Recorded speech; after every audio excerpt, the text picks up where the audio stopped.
Hello everyone, मैं Amit toppers cos academy पे आपका स्वागत करता हूं। तो बेटा हम लोग इस वीडियो में क्या देखेंगे? बेटा हम पार्लियामेंट पढ़ रहे थे, तो हम आपका कॉन्स्टिट्यूशन का पार्ट 5 जिसमें यूनियन की बात होती है और उस यूनियन में आर्टिकल आते हैं 52 से लेके 151 तक। तो हम वो वाला पोर्शन आपका देख रहे थे। तो सर हमने उसमें क्या देख लिया था? सर हमने उसमें प्रेसिडेंट देखा था, प्रेसिडेंट की पावर्स हमने देखा था। ठीक है, हमने लास्ट वीडियो में राज्यसभा से रिलेटेड जो आपका बेसिक इंफॉर्मेशन होती है वो भी हमने देखी थी। इस वीडियो में हम क्या करेंगे? इस वीडियो में बेटा हम पढ़ेंगे आपका लोकसभा या लोकसभा से रिलेटेड जो बेसिक इंफॉर्मेशन होती है वो सारी इंफॉर्मेशन हम यहां पर देखेंगे। हमने देखा था कि बेटा पार्लियामेंट के 3 आपके पार्ट होते हैं। क्या होता है? राज्यसभा, लोकसभा और प्रेसिडेंट। तो हम राज्यसभा की बेसिक इंफॉर्मेशन देख चुके हैं, हम आपका प्रेसिडेंट पूरा पढ़ चुके हैं। तो यहां पे हम आपका लोकसभा देखेंगे। लोकसभा आपके कॉन्स्टिट्यूशन के आर्टिकल 81 में आता है। तो अगर आपसे पूछा जाए कि लोकसभा से रिलेटेड आर्टिकल कौन सा है, तो आंसर क्या होगा आपका? 81। 79 में पार्लियामेंट, 80 में राज्यसभा और 81 में आपका लोकसभा। तो ये कंटिन्यू आप याद रखोगे। 79, 80, 81। 79 में पार्लियामेंट, 80 में राज्यसभा और 81 में आपका लोकसभा। तो जैसे हमने राज्यसभा देखा था ना, राज्यसभा में हमने मेंबरशिप देखा था कि कितने मेंबर होते हैं, कितने मेंबर स्टेट से आते हैं, कितने मेंबर आपके यूनियन टेरिटरी से आते हैं, कितने नॉमिनेटेड होते हैं और कितने इलेक्टेड मेंबर होते हैं। सेम यहां पे कॉम्पोजिशन देखेंगे हम आपका किसका? लोकसभा का। तो बेटा लोकसभा में जो मैक्सिमम स्ट्रेंथ हो सकती है वो कितनी हो सकती है आपका? 552 मैक्सिमम स्ट्रेंथ। तो लोकसभा की मैक्सिमम स्ट्रेंथ कितनी हो सकती है? 552 स्ट्रेंथ हो सकती है आपका लोकसभा की, है ना। अभी करंट स्ट्रेंथ कितनी है? करंट मेंबरशिप, करंट मेंबर्स कितने हैं आपका? 545 मेंबर। वैसे 545 नहीं है, 543 मेंबर्स हैं। ये भी मैं आपको बताऊंगा क्यों है ना। याद रखेंगे करंट मेंबरशिप कितनी है या करंट मेंबर्स कितने हैं आपका? 545। ठीक है, 545 में से 2 मेंबर हैं आपके जो एंग्लो इंडियन है ना। Anglo Indian, Anglo Indians. बेटा ये एंग्लो इंडियन कौन होते हैं? ब्रिटिशर्स। जो ब्रिटिशर्स आए थे इंडिया में, जो इंडिया में सेटल हो गए और जिनकी जनरेशंस यहां पर हो गई, वो आपके कौन थे? एंग्लो। ओरिजिन क्या था उनका? एंग्लो, यानी कि ब्रिटेन का, बट वो इंडियन हो गए तो उन्हें हम क्या बोलते हैं? Anglo Indians. तो ये 2 एंग्लो इंडियंस के लिए आपकी 2 सीटें रिजर्व थी। 2 सीटें रिजर्व हुआ करती थी एंग्लो इंडियंस के लिए, लेकिन आपका गवर्नमेंट ऑफ इंडिया ने या पार्लियामेंट ने ये रिजर्वेशन जो एंग्लो इंडियंस का था वो खत्म कर दिया। कब खत्म कर दिया आपका? 2019 में। 2019 में वो खत्म कर दिया। तो मतलब ये एंग्लो इंडियंस वाली जो 2 सीटें हैं जो पहले हुआ करती थी वो अब नहीं होती हैं। मतलब अब आपका लोकसभा में कोई भी नॉमिनेटेड मेंबर नहीं होते, क्योंकि ये जो एंग्लो इंडियन थे वो नॉमिनेटेड थे। कौन नॉमिनेट करता था? प्रेसिडेंट करता था। इन्हें नॉमिनेट कौन करता था? आपका प्रेसिडेंट ऑफ इंडिया करते थे। तो वो आपका सीटें खत्म हो गई हैं, है ना। आपका रिजर्वेशन खत्म हो गया है। तो अब आपका क्या लोकसभा में कोई नॉमिनेटेड मेंबर होता है? नहीं होता। सर आपने यहां पर लिखा क्यों था? मैंने इसलिए लिखा था कि आपको पता होना चाहिए कि पहले ये सीटें हुआ करती थी। ठीक है, तो समझ में आया। अब ये सीटें नहीं है। तो अभी करंट मेंबरशिप कितनी हो गई आपका? 543 हो गई, क्योंकि ये तो नहीं है आपका। तो करंट में मेंबरशिप कितनी है लोकसभा की? 543 है। ठीक है, अब ये 543 जो है ये आपके इलेक्टेड मेंबर हैं। ये 543 जो स्ट्रेंथ है वो क्या है? आपके इलेक्टेड मेंबर हैं, जहां पे वोटिंग होगी, वोटिंग से आपके इलेक्शन होगा और इलेक्शन में जो विन करेगा वो इसका मेंबर बनेगा। अब ये जो इलेक्टेड मेंबर हैं, इन इलेक्टेड मेंबर में आपका 524 आते हैं स्टेट से। 524 जो आते हैं वो कहां से आते हैं?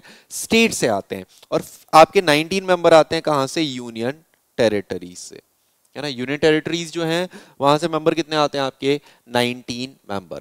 और यूनियन टेरिटरीज में भी आपका 7 मेंबर जो आते हैं वो दिल्ली से आते हैं, है ना। और 5 मेंबर जो आते हैं वो आपके जम्मू एंड कश्मीर से आते हैं।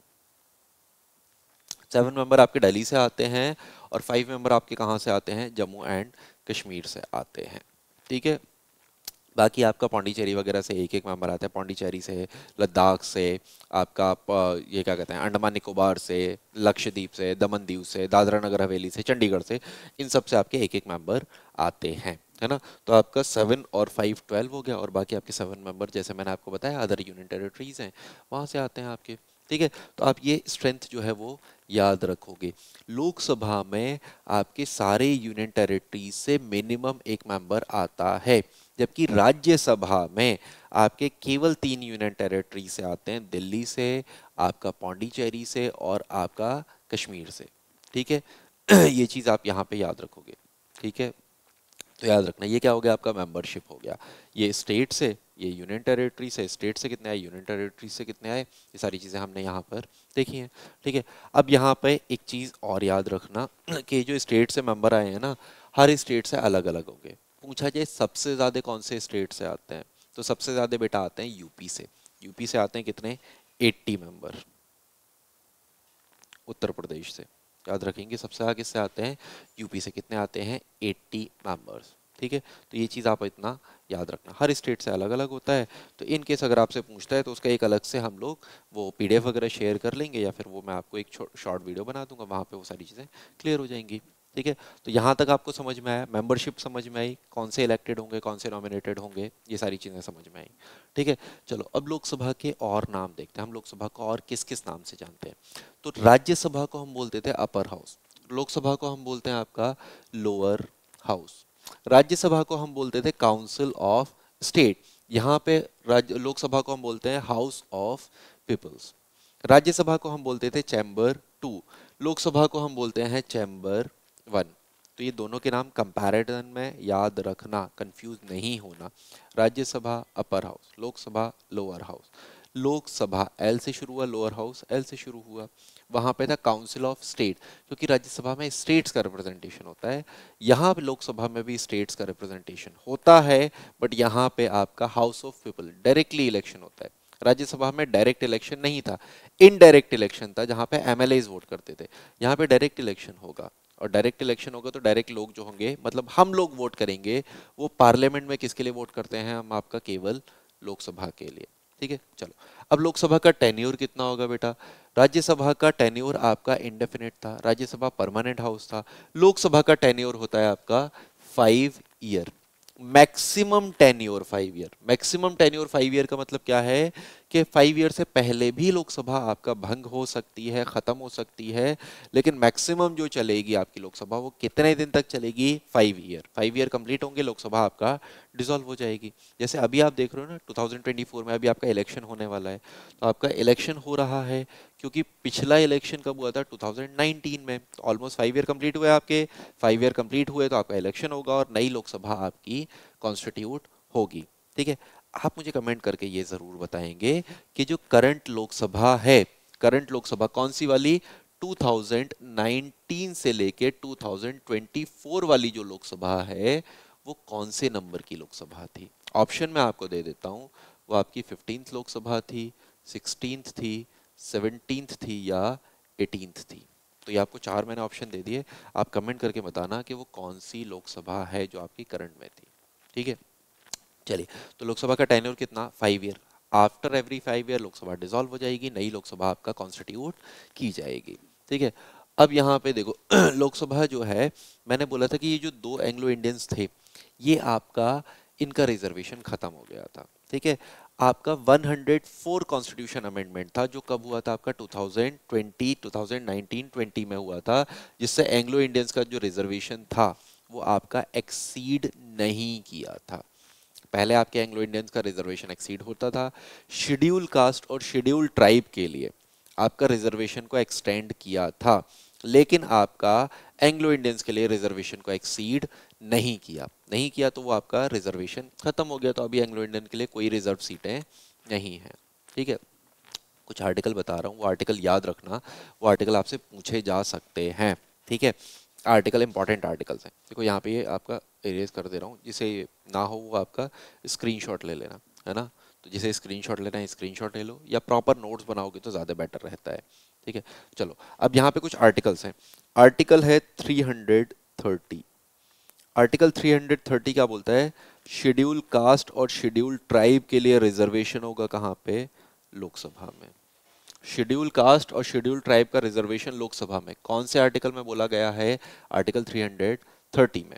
अगला आर्टिकल क्या है? आर्टिकल 331। एंग्लो इंडियंस के लिए रिजर्वेशन था जो एक्सटेंड नहीं हुआ, वो आपका कहाँ पे? लोकसभा में, है ना। लोकसभा में एंग्लो इंडियन का रिजर्वेशन जो आता था वो किस में आता था? आर्टिकल 331 में। ये दोनों आर्टिकल याद रखेंगे। इनके कंपैरिजन में स्टेट्स के लिए आर्टिकल क्या है? आर्टिकल आपका 332, ये है आपका शेड्यूल कास्ट और शेड्यूल ट्राइब के लिए रिजर्वेशन कहाँ पर? स्टेट लेजिस्लेटिव असेंबली में, ठीक है।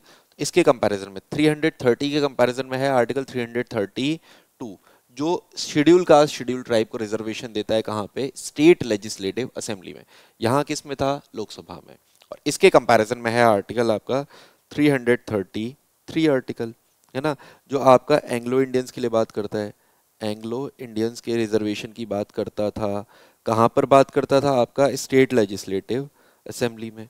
बट वो रिजर्वेशन अभी जो है वो खत्म हो गया है। तो हम ये 4 आर्टिकल्स याद रखेंगे, बहुत इंपॉर्टेंट आर्टिकल्स हैं, यहाँ से क्वेश्चन बन सकता है ना। आपसे कुछ इस तरीके के आर्टिकल्स पूछे जा सकते हैं, तो ये प्रोबेबल आपके आर्टिकल्स हैं।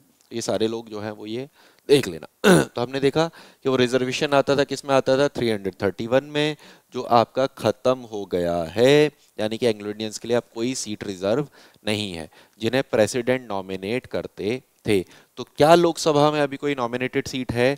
नहीं सर, लोकसभा में कोई भी नॉमिनेटेड सीट करंटली आपका नहीं है।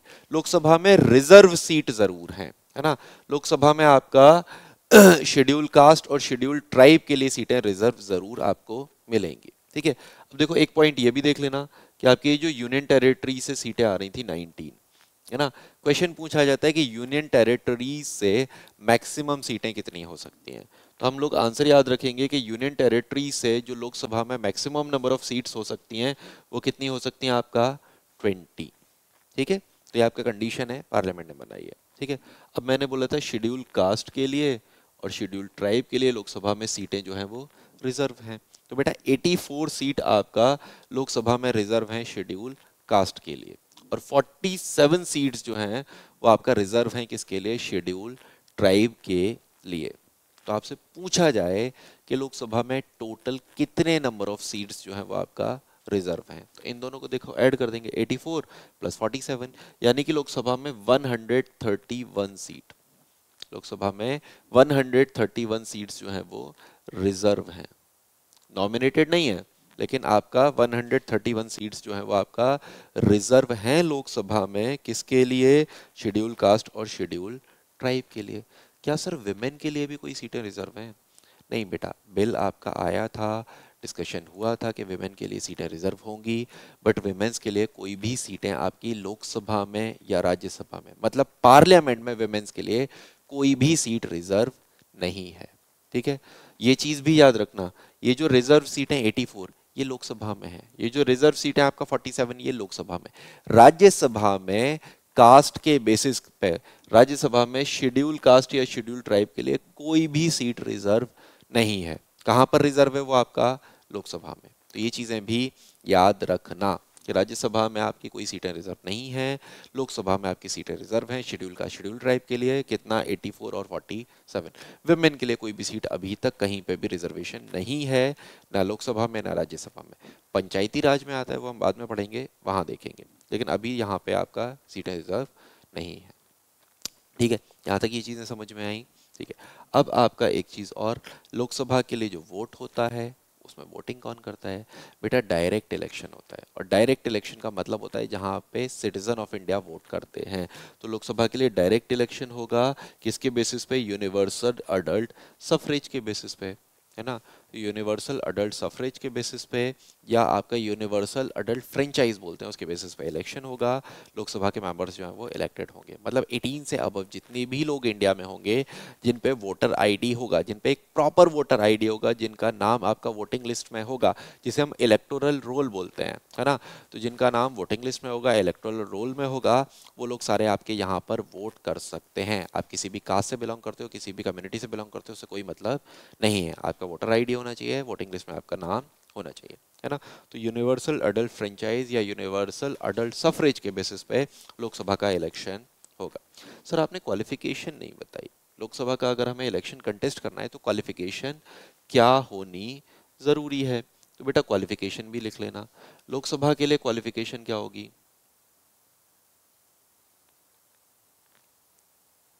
क्वालिफिकेशन बेटा, क्वालिफिकेशन होगी सिटीजन ऑफ इंडिया।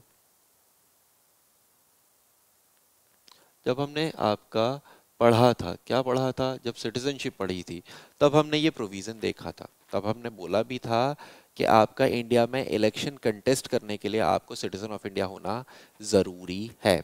चाहे आप कैसे भी सिटीजन बने, लेकिन अगर आप सिटीजन ऑफ इंडिया हो तभी आप इंडिया में इलेक्शन को कंटेस्ट कर सकते हो। अगर आप सिटीजन ऑफ इंडिया नहीं हो तो आप इंडिया में सिटीजन इलेक्शन को कंटेस्ट नहीं कर सकते। ये हम देख चुके थे, ठीक है। चलो, अब दूसरी चीज क्या होता है, यहाँ पे मिनिमम एज होती है 25 ईयर्स। अगर आपकी एज 25 ईयर से कम है तो आप लोकसभा का इलेक्शन कंटेस्ट नहीं कर सकते। 25 से ज़्यादा है तो आप लोकसभा का इलेक्शन जो है वो कंटेस्ट कर सकते हो।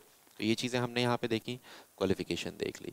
अच्छा सर, मुझे लोकसभा का जो इलेक्शन है, मुझे अगर किसी पर्टिकुलर स्टेट से, मैं एग्जांपल यूपी ले लेता हूँ, अगर मुझे लोकसभा का इलेक्शन यूपी से कंटेस्ट करना है तो क्या मुझे यूपी का ऑर्डिनरी रेजिडेंट या यूपी का जो आपका, मेरा बर्थ प्लेस यूपी होना चाहिए या मैं यूपी से ऑर्डिनरी रेजिडेंट हूँ तभी मैं लड़ सकता हूँ? नहीं बेटा, ऐसा कोई कंडीशन नहीं होती। एग्जाम्पल आप मोदी जी याद रखना। मोदी जी बॉर्न कहाँ हुए? गुजरात में। मोदी जी का वोटर आईडी कहाँ है? गुजरात में।